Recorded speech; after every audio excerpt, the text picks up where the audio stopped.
Hello, everyone. I'm Mark Green, president of the Wilson Center. The Wilson Center is where we strive to tackle global issues through independent research, open dialogue, and actionable ideas. And welcome to this very special event, a conversation with Dame Karen Pierce, the UK's ambassador to the US. It's special for me, as Ambassador Pierce knows, because I'm the son of a Brit. My mom hails from the Tooting-Bec neighborhood of London. It's special for most Americans because the ties between the US and the UK have a quality unlike any other. Our debates are often your debates. Your debates are our debates as well. Perhaps we need to apologize to each other at times, but it's generally a good thing. In all seriousness, our deep bonds built around human dignity, market economics, national security, and rule of law unite us in so many ways. There are allies, there are partners, and then there are friends. For the US, the UK is all three. Finally, this event is special because of the significant place that the Integrated Review holds as an articulation of how the UK views its place in the world. Much like America's national security strategy, the Integrated Review is the prism through which future policy moves will be viewed and evaluated. Released in mid-March, the Integrated Review is a document entitled Global Britain in a Competitive Age, an unmistakable nod to the wide-ranging challenges and opportunities that the UK and her allies face in these historic times. Looking over the review, I'm struck by the priority it is given to innovation policies, its so-called tilt to the Indo-Pacific, its strong affirmation of the values of alliances, and its emphasis on the need to integrate foreign policy and development policy more closely, a priority that is near and dear to my own heart. The US and UK take an approach to global development that is very different than that taken by many others, especially authoritarian regimes and their sympathizers. Make no mistake, national security is important to us. Vibrant commerce is important to us, but so is human dignity and human liberty. I'm eager to hear more about all of this from Ambassador Pierce. And now I'm pleased to turn it over to our moderator for today, Diana Negroponte, who is a global fellow with the Center's Global Europe program, and she will introduce Ambassador Pierce. She will also tell us how you in the audience can join in the conversation. Diana, it's all yours. Mark Green, thank you for opening this hour-long conversation. We will start with Ambassador Pierce, and I have to make a change in name. Ambassador Pierce is a Dame Commander of St. Michael and St. George. That is the knighthood for women of great distinction in Britain's government. And so I am going to call her Dame Karen. And that is recognizing the great honor that she received in 2018. Dame Karen, welcome.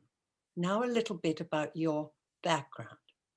You're eminently placed to discuss the Integrated Review because you have served both in multilateral organizations representing the United Kingdom at the United Nations in Geneva, before the WTO and the other UN agencies in Geneva, as well as both the Deputy Permanent Representative and the actual permanent representative of the United Kingdom to the United Nations and permanent member of the UN Security Council. But in case you wondered why that St. Michael and St. George were there, she needs a flak jacket because Dame Karen was ambassador to Afghanistan. Not exactly a cozy appointment, but one in which her skill sets, her determination, her piercing intelligence was able to identify British interests in working with the United States in Afghanistan. Keep that jacket on, please, because she was also team leader for Ukraine, Belarusia, Moldova, deputy team leader for the Balkans. And then I can take that jacket off and recognize that her first post was Tokyo, where she served in 1981, and which will complement very well our discussion on that tilt towards the Indo-Pacific. Before I ask Dame Karen to start, I must give you instructions on questions. Please address your questions either by email or by Twitter. And here are the addresses. The email is to gep@wilsoncenter.org, and on Twitter through @WilsonCenterGEP. I will repeat that once more, but we shall start collecting your questions as Dame Karen now begins to discuss for us global Britain in a competitive age. The Zoom is yours.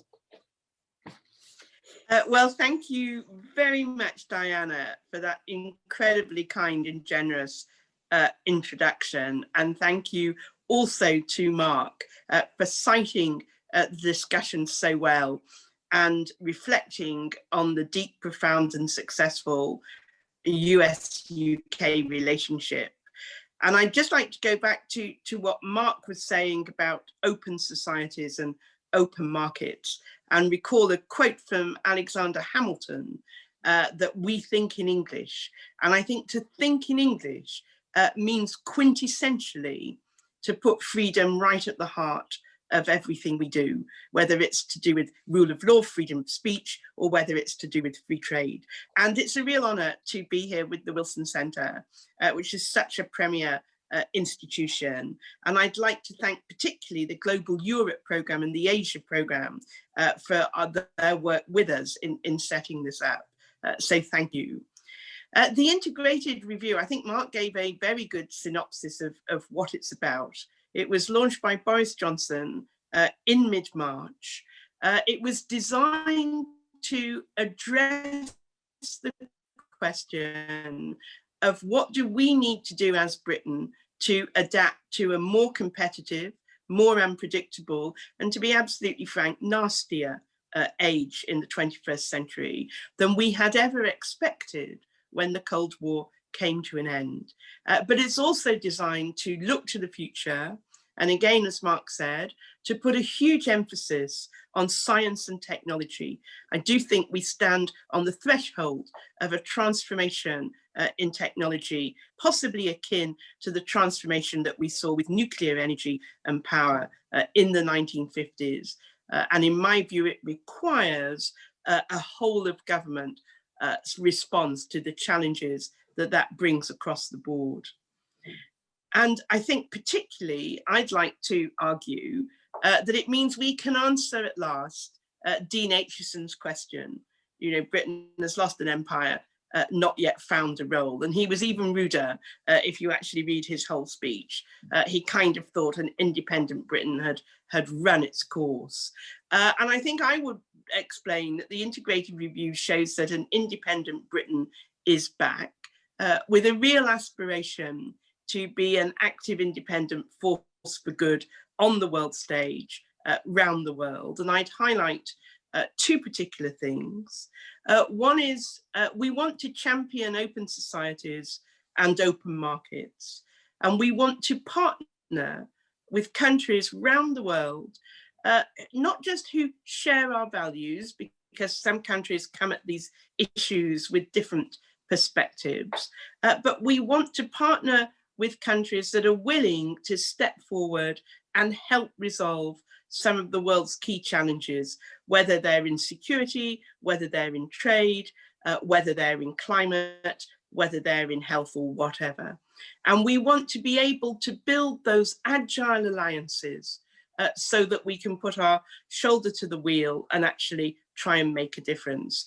And particularly if Boris Johnson were here, two things he'd like to highlight would be our ability at problem solving. I think Brits are good at bringing people together to try and find a pragmatic way through. And he'd like to highlight burden sharing.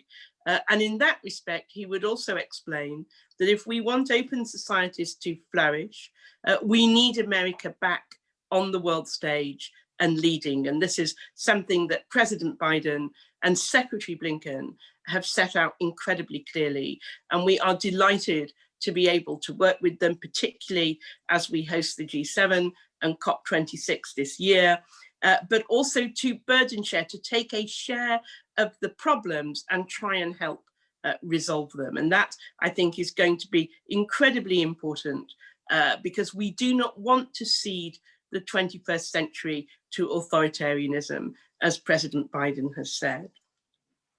The integrated review is designed to deal with these challenges. It highlights certain points. Mark referred to the coming together of defense, diplomacy, security, economic development policy. And we really have tried to make this a whole of government effort so that our policy is more successful than the sum of its parts.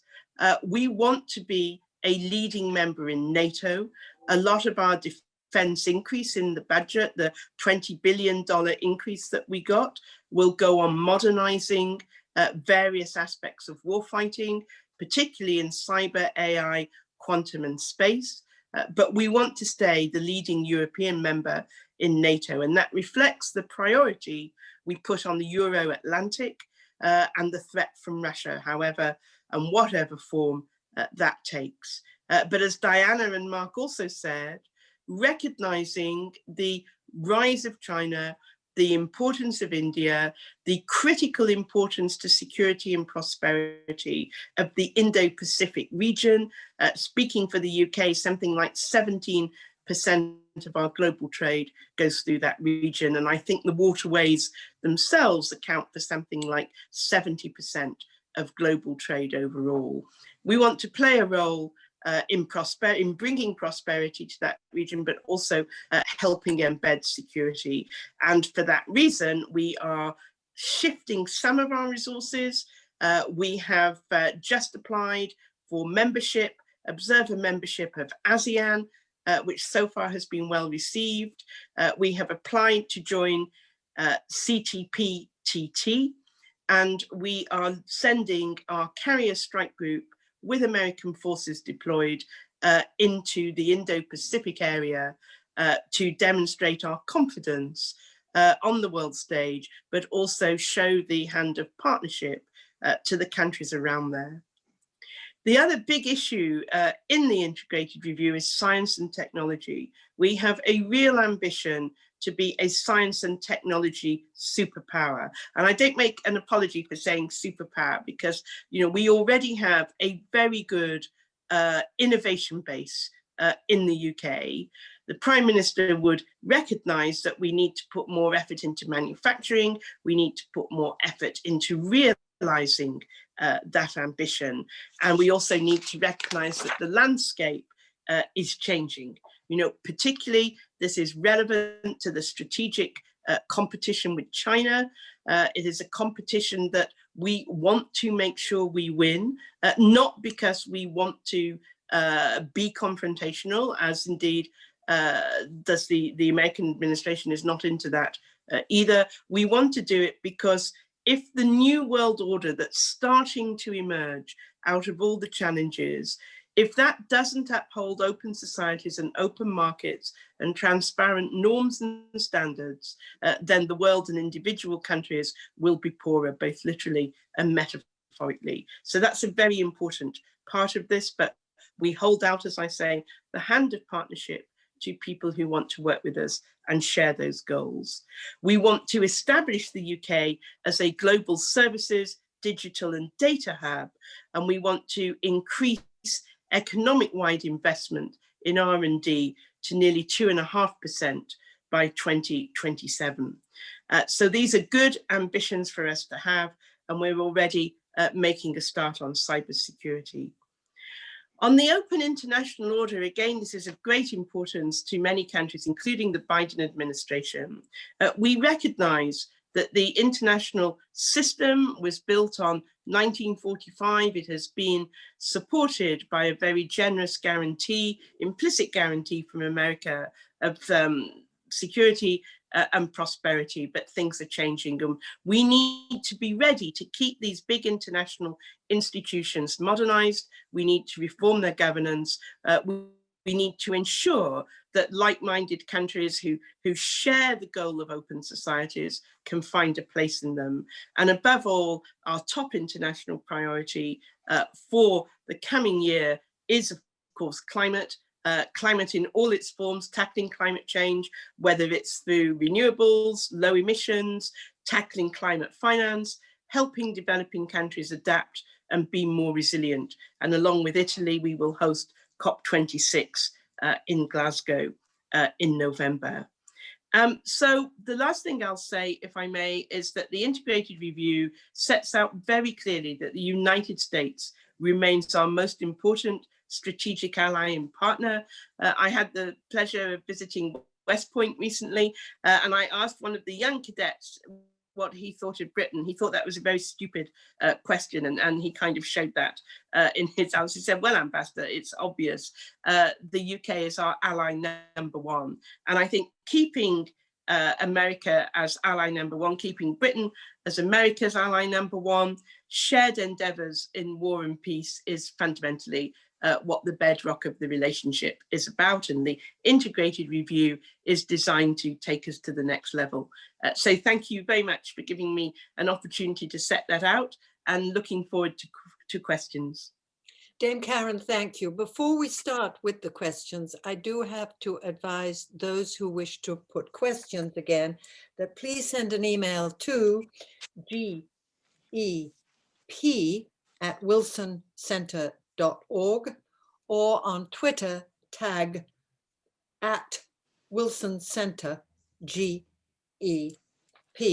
Thank you for that. And we're going to start, please, with questions from Dan Hamilton, who is the director of the Global Europe program at the Wilson Center. Dan, the floor is yours. Thank you, Deanna. Madam Ambassador, Dame Karen, thank you so much for joining us. We appreciate it greatly. My colleague Abe Denmark and I, Abe is the colleague for Asia. We thought we engaged you a bit in conversation on some of the points. One thing which you've already mentioned, but I just want to draw you out, is this really a strong emphasis on science and technology and innovation policies. I wonder if you could just say a bit more, particularly about prioritization, whether there are particular things that are going to be important.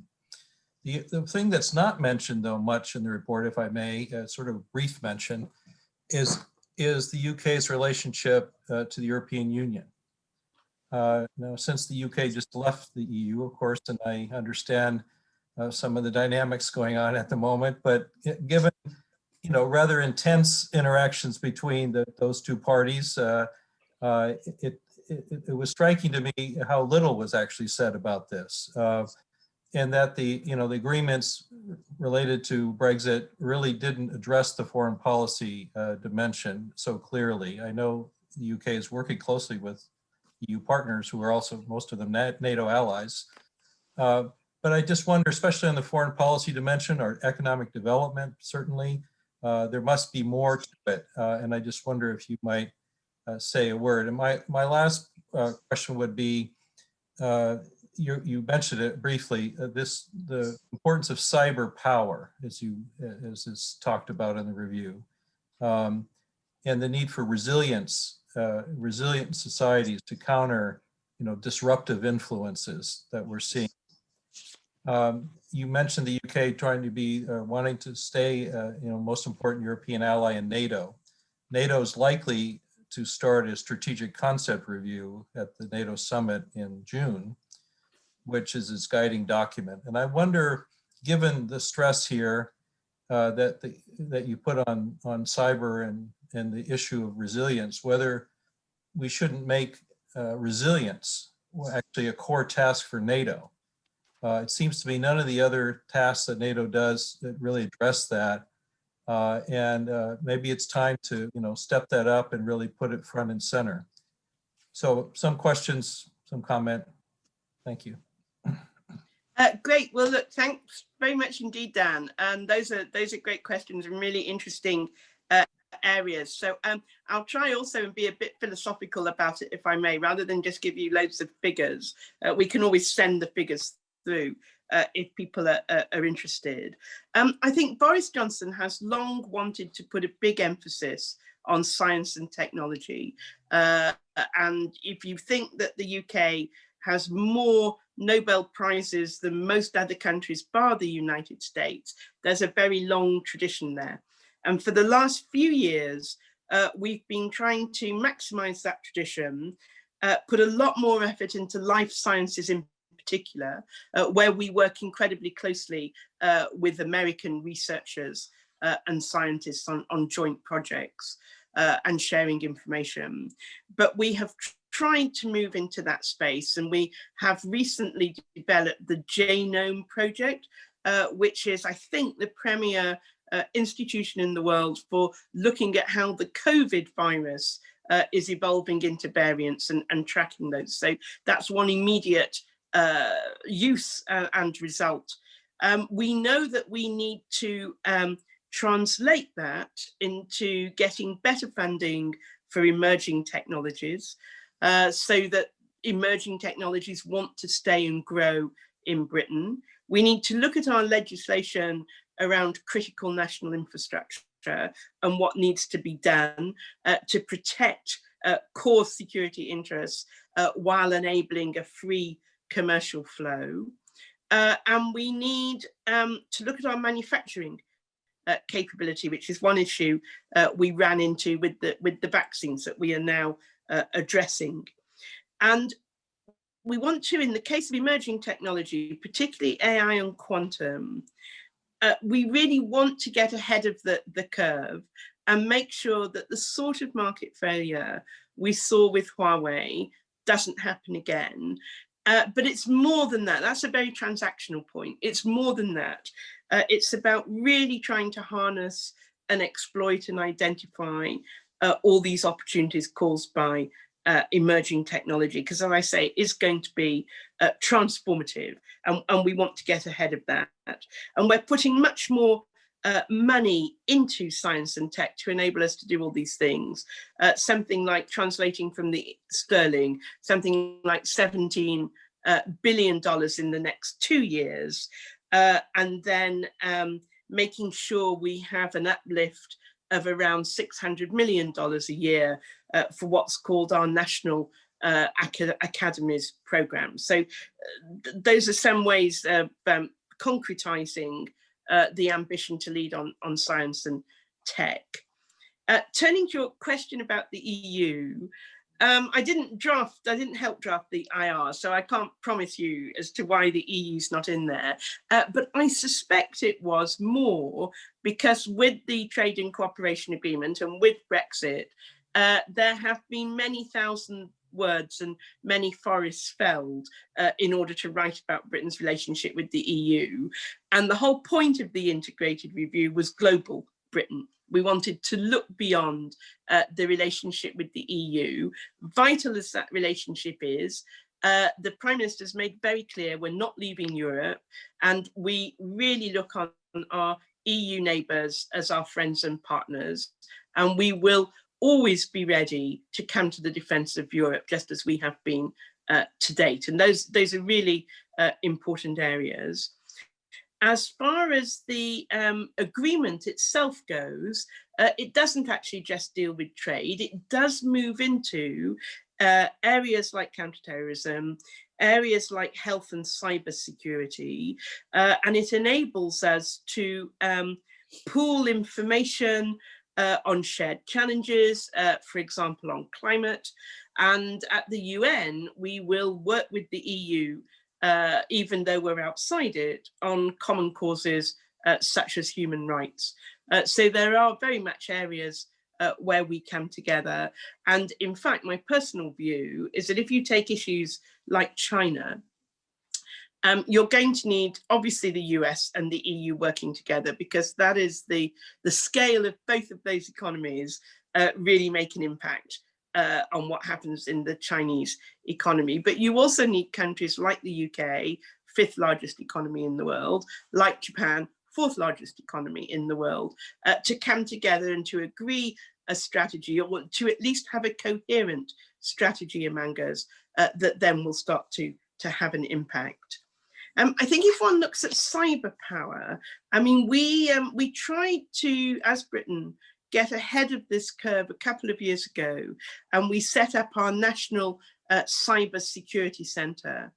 And that looks at the national security defence aspects of cyber, but it also looks at online, open source areas of cyber, such as there was a story recently about the Russians writing into newspapers to try and generate a sense of support for Russian action on the borders of Ukraine. Now, that's not secret, but it has a pernicious effect. So the National Cyber Centre tries to advise the public and institutions, and it also works with partners to identify risks and threats and work out common ways of dealing with them. And I think you're absolutely right about cyber resilience and NATO. I think resilience is probably, over the past few years, been a bit of an understated concept. And we would be very happy to be able to look at that in the NATO context as part of modernisation. The Prime Minister's foreign policy advisor, who is Professor John Bew, he helped write the integrated review, but he also sits on the NATO Strategic Modernisation panel. So I think we will see a greater coming together of some of these themes. Dame Karen, thank you very much. I'd now like to turn to my colleague Abraham Denmark, who heads up our Asia program. Abe, the Zoom floor is yours. Thank you so much, Deanna. Dame Karen, Madam Ambassador, thank you so much for joining us, for your willingness to speak with us today. I thought the integrated review was a very interesting and very important document, and I'm just thrilled at the opportunity to be able to ask a few questions about it, especially since I direct the Asia program, especially looking at its implications for the UK's future role in the Indo-Pacific. So just a few questions in that vein, if I may. First is about, as I think many would expect, about China.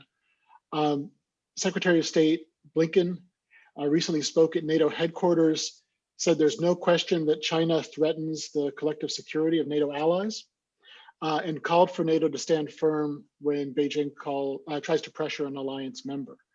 I would like to ask you if you could describe how your government views the challenge posed by China, and what role you believe the UK can play in the burgeoning competition between China and the United States.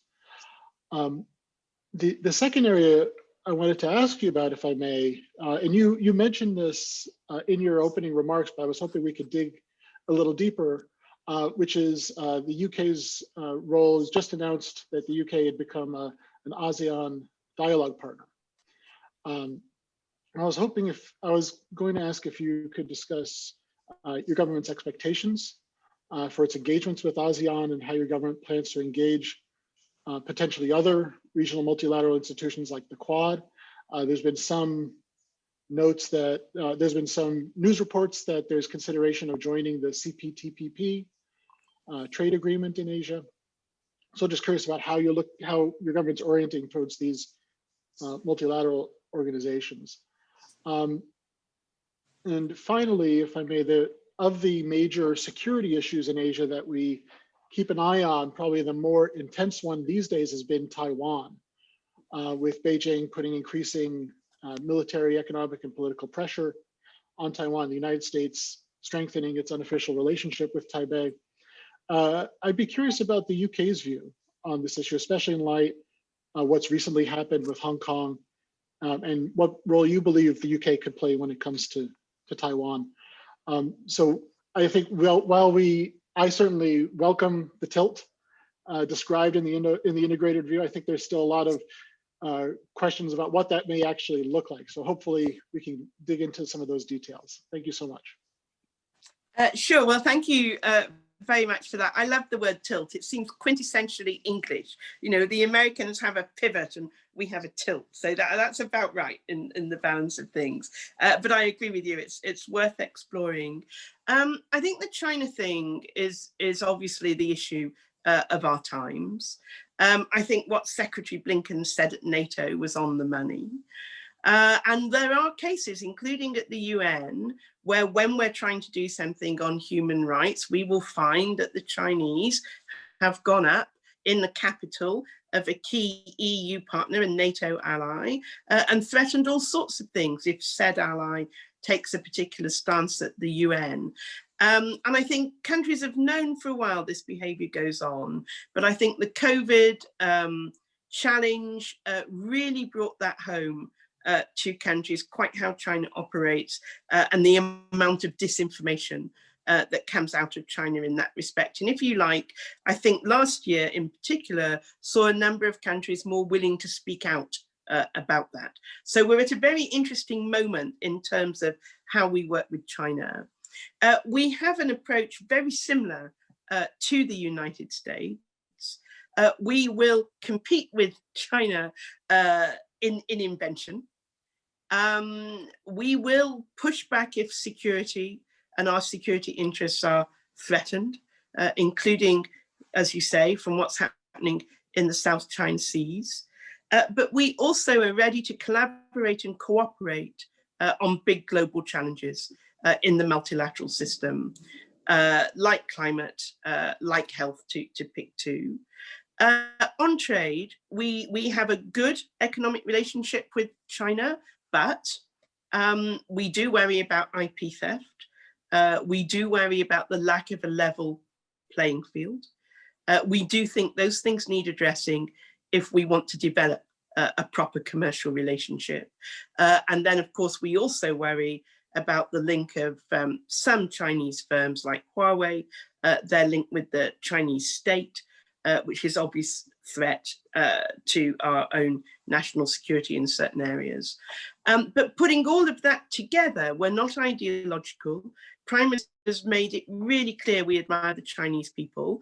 And, you know, China has lifted hundreds of millions of people out of poverty, which is a very significant achievement. And we are ready to work closely with China, but as well as the things I've mentioned, there's also China's approach to developing countries.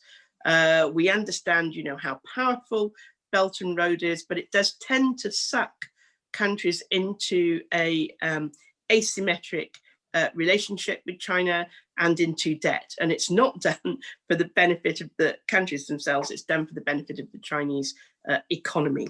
And you know, one can be critical of Western approaches, but the fundamental difference is that we are trying to help countries develop their own economies, and the Chinese Belt and Road is fundamentally trying to help China's economy. And there's an important ideological difference there that speaks to the open societies, open markets agenda.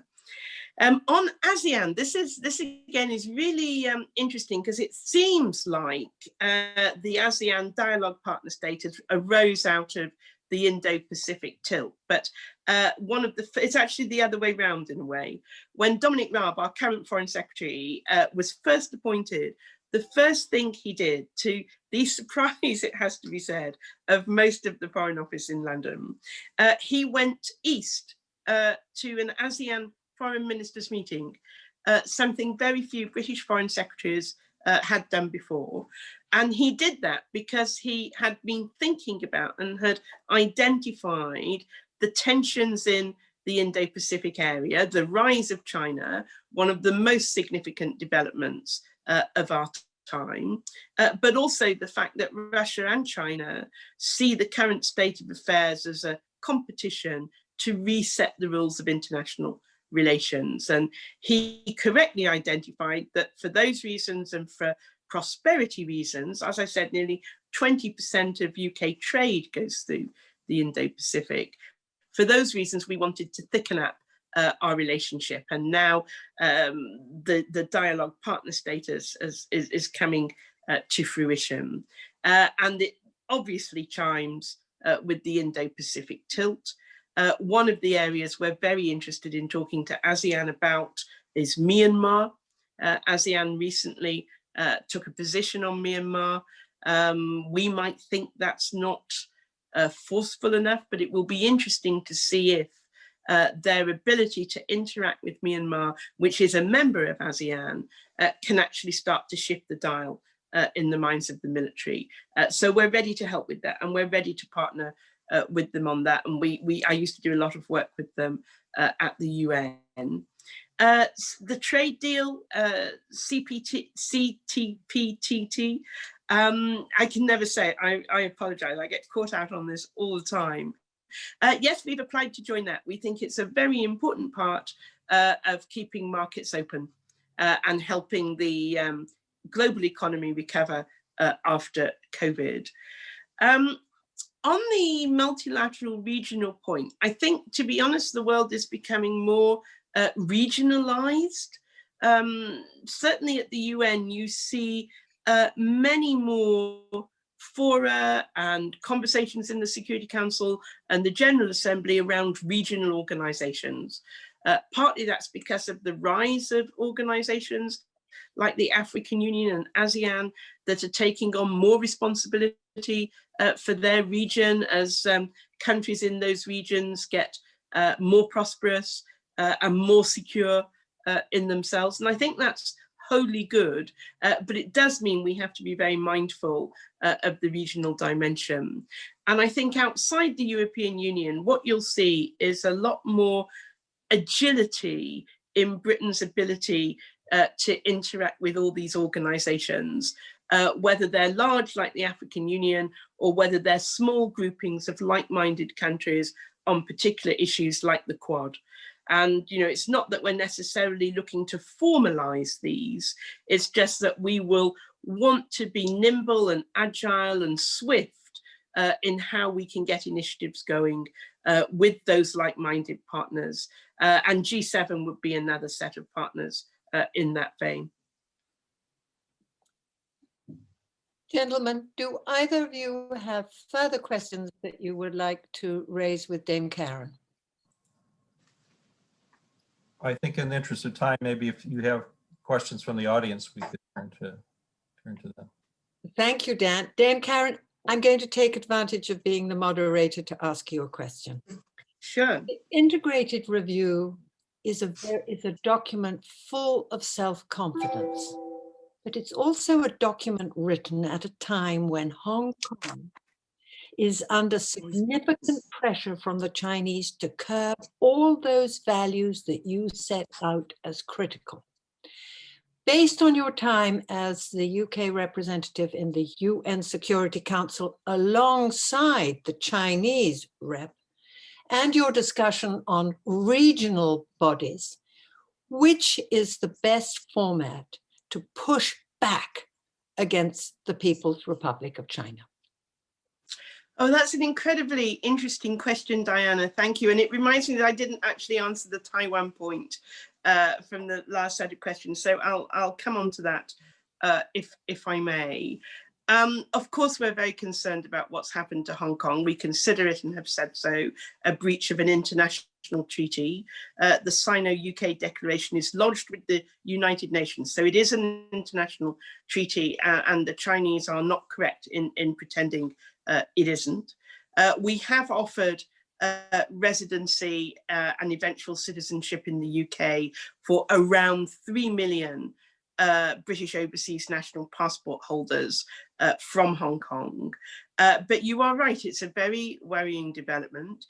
And it's worrying not just in and of itself, but because it does show that the Chinese are ready to break international commitments that they've made. And that, I think, is a relatively recent development.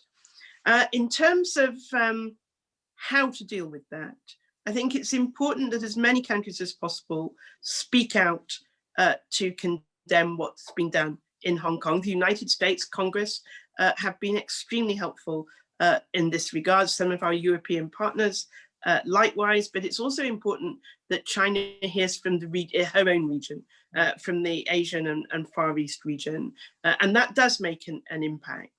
I think if we were to try at the moment to discuss this in the Security Council, there would be the sort of reaction among the Chinese government that would not fundamentally be helpful.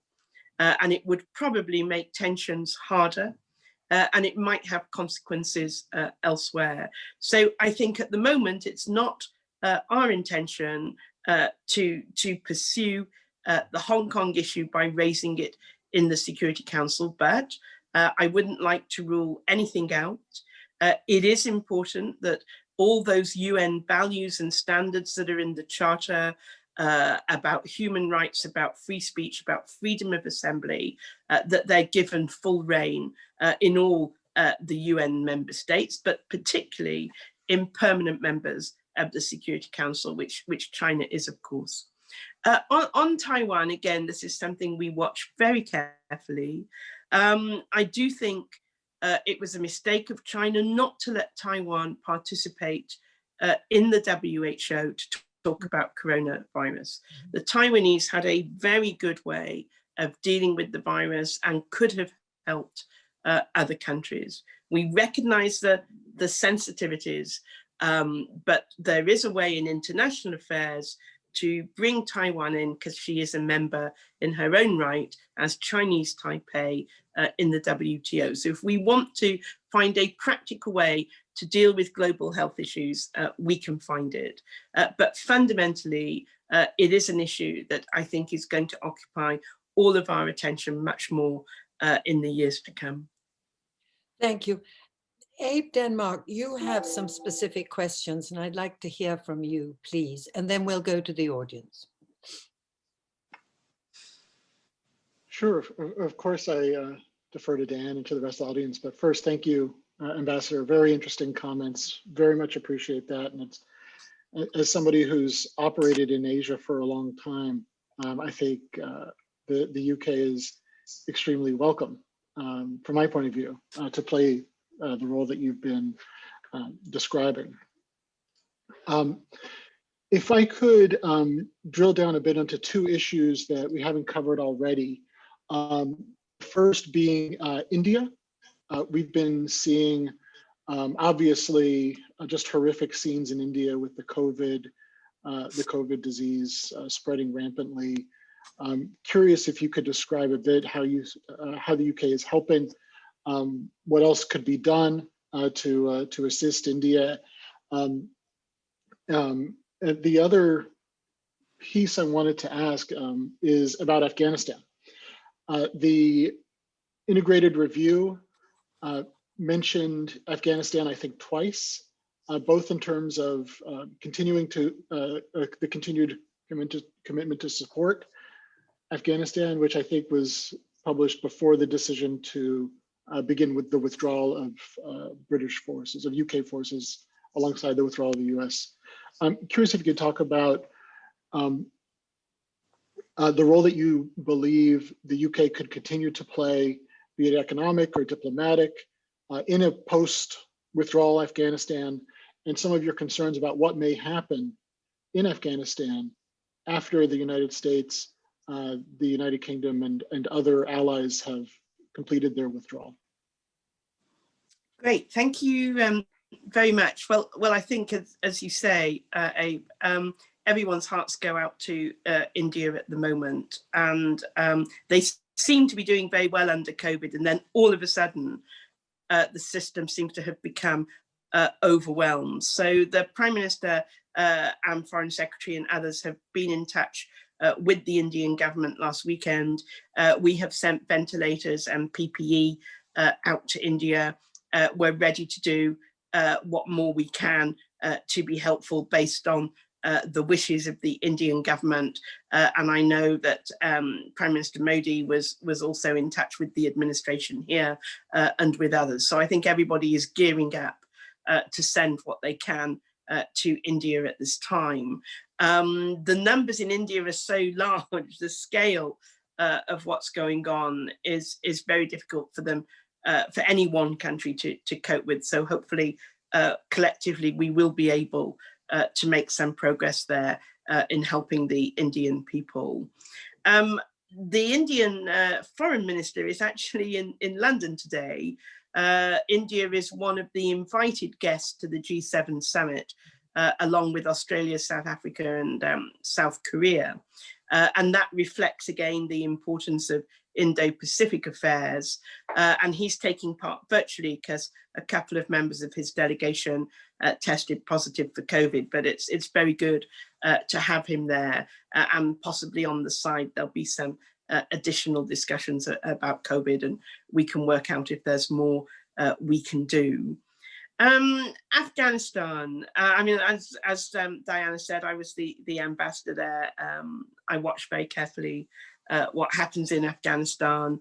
It is a beautiful but troubled country, and it has been for most of its history. How do we help overcome that once forces have withdrawn? And I'll come on to that part in a minute, but I think it's very important we keep economic assistance going, but it's also important that we encourage a private sector. Afghanistan is something like the 4th poorest country in the world, and some of the things we take for granted in a market economy or in legislation or in the way banks work, etc., simply don't exist in Afghanistan. And the international community has been trying to deal with this for 2 decades. But I think we need a bigger push, if I may say so, on the trade and private sector investment and freeing up the private sector to be able to develop in Afghanistan. And I do agree with some senators in Congress here who think that getting Pakistan to have more of a free trade approach to Afghanistan is an important part of this. So I think that's the economic side. I think there's something really important about setting up specific monitoring of what's happening to women and girls, whether that's in education, whether it's in health rights, whether it's access to services, access to economic facilities, making sure that a future Afghan government that might contain the Taliban abides by its international commitments and abides by its own charter. The Afghan charter is very forward on women taking part in parliament.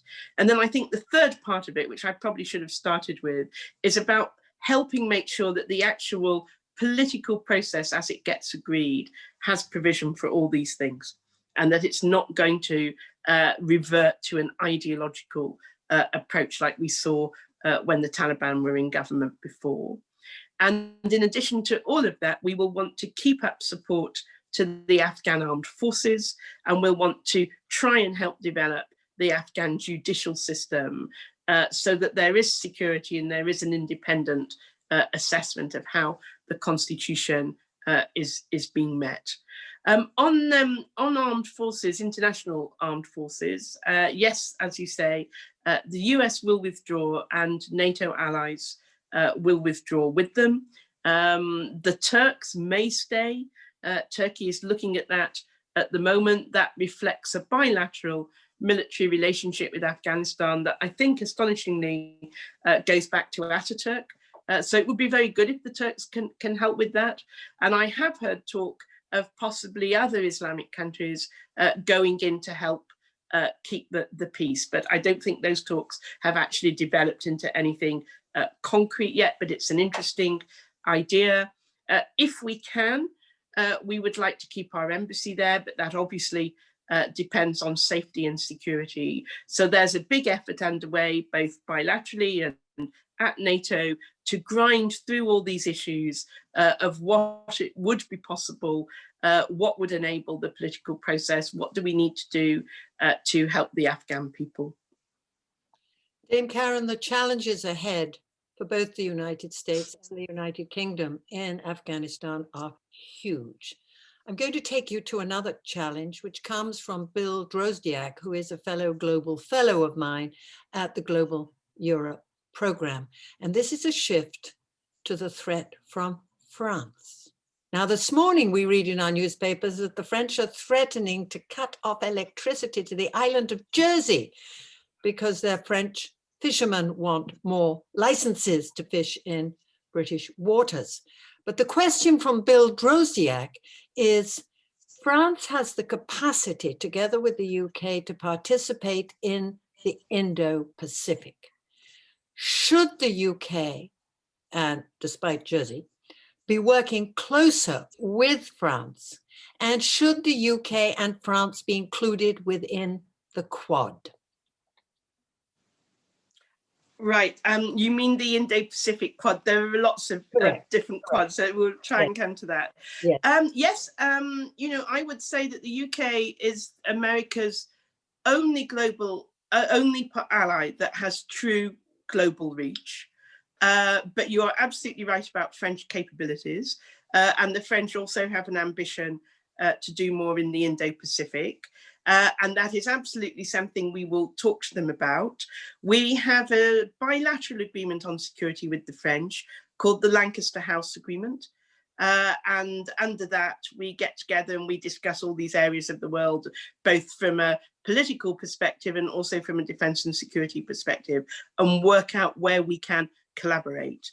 To state the obvious, the Indo-Pacific is a very large area.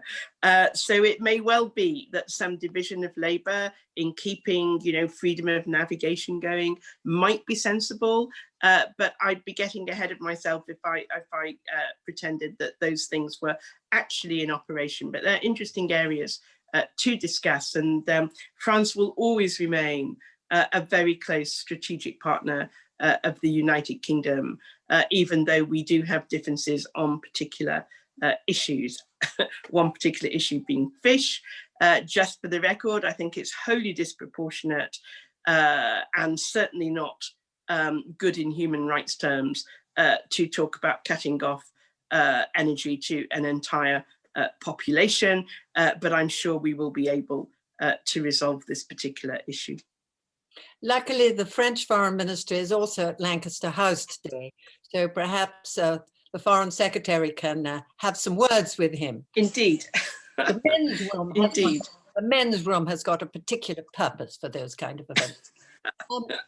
I'm so glad you say that, because I have long thought that this was one advantage men had over women. I'm not going into Winston Churchill's remarks about balls, Indeed. but let's say there is exclusive space within the men's room. I'm now going to take you to space. And the questioner here asks that in the post-Brexit time, how does the UK look to either compete or to collaborate with others in the space endeavors?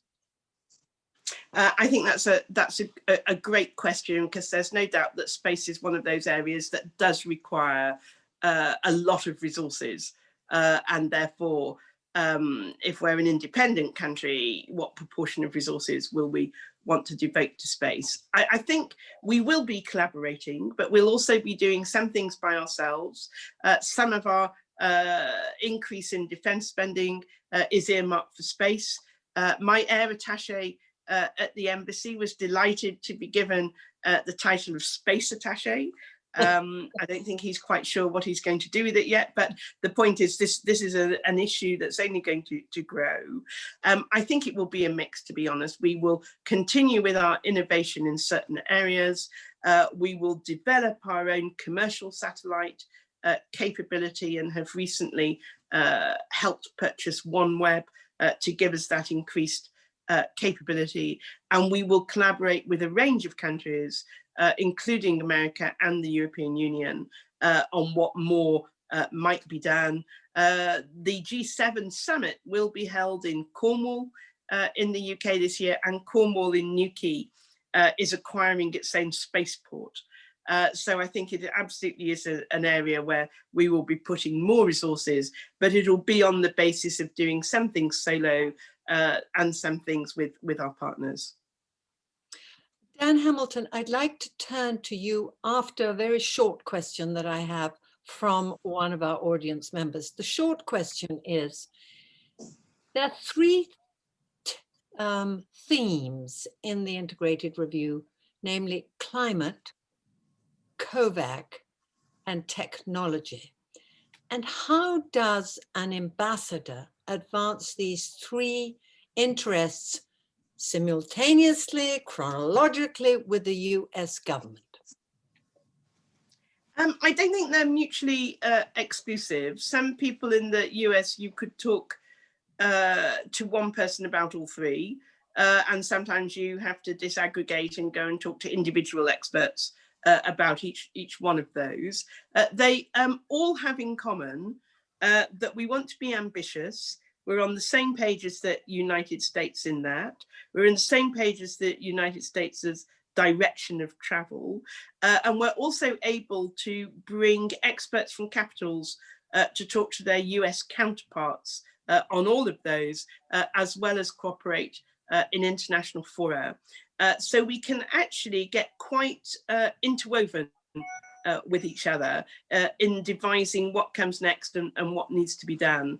And then my day would be divided up into chunks of time that I would spend on each issue. It's not preordained, you know, one does what's necessary, but we're quite used to being able to weave all these subjects together. But the other thing they have at their heart, of course, is life science and what needs to be done and what we need to concentrate on to make sure we have success in all three areas.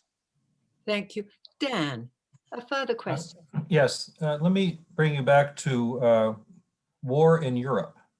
Not the fish war with France, but a real shooting war in Ukraine. You had experience with Ukraine. The UK is one of the signatories of the Budapest Memorandum, which basically guaranteed Ukraine's independence. And yet the Normandy format has sort of been the way the diplomatic game has been played. It seems to not sort of run out of steam, not really moving things forward. We just see Russian troops massing on the border. You know, it's still, there's still a conflict. And with the new administration in Washington, maybe there's some chance now for some new attention to that. But what would be the UK's role? You said the UK wants to play a major role in European security. This is a shooting war. This is a war going on where Russia has violated the sovereignty of another country by force. So how do we address that? I think we address it in a number of ways. We keep it at the forefront of our minds. This is an issue that does go to the Security Council, as does the illegal annexation of Crimea, as do other Russian malign activities. And I'd mentioned the Salisbury poisoning in that respect, which was the first issue I dealt with when I arrived in the Security Council in 2018. We're not in the Normandy format, as you say, but we support that politically.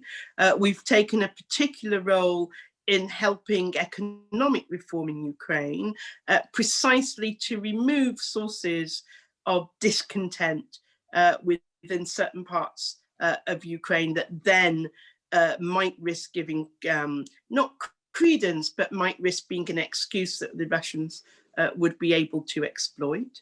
You're absolutely right about the 1994 nuclear assurance. This is something we're going to have to talk about with the Americans, the French, Germans, and others.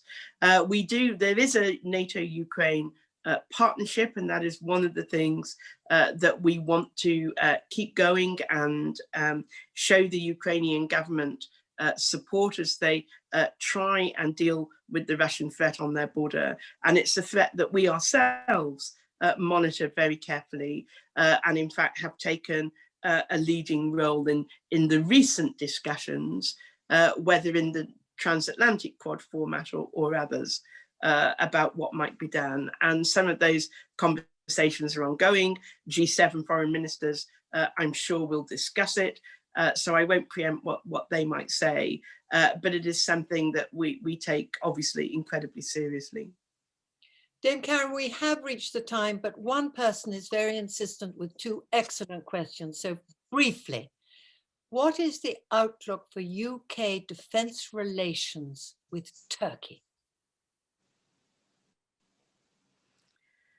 Turkey is a NATO partner, and they're also a country with whom we've had a long and valued relationship. And I think we have always, as Britain, been on the side of those who wanted to cooperate with Turkey. And when we were in the EU, we long championed the need for the European Union to have a closer relationship with Turkey, particularly on trade. So we see ourselves very much as a friend of Turkey. The Prime Minister has a family connection with Turkey. We think of ourselves as people who can talk to the Turks and the Turkish government privately and discuss some of the tensions in the current relationship, whether that's over Libya or elsewhere. But fundamentally, we see Turkey as a very important strategic ally, part of NATO, and as a friend and partner on other issues. And over Afghanistan, for example, we would share a lot of our information and vice versa with Turkey. Dame Karen, you have been frank, forthright, and you've made some headlines this morning. All of us at the Wilson Center want to thank you for sharing this time with us and 160 plus people who have joined you this morning. I want to thank colleagues Dan Hamilton, Abe Denmark, and our super team and the AV team at the Wilson Center, Treon Burgess and Sharana. Thank you all for your time, your words and ideas. Goodbye. Thank you very much, Diana. Bye, everybody. Thank you.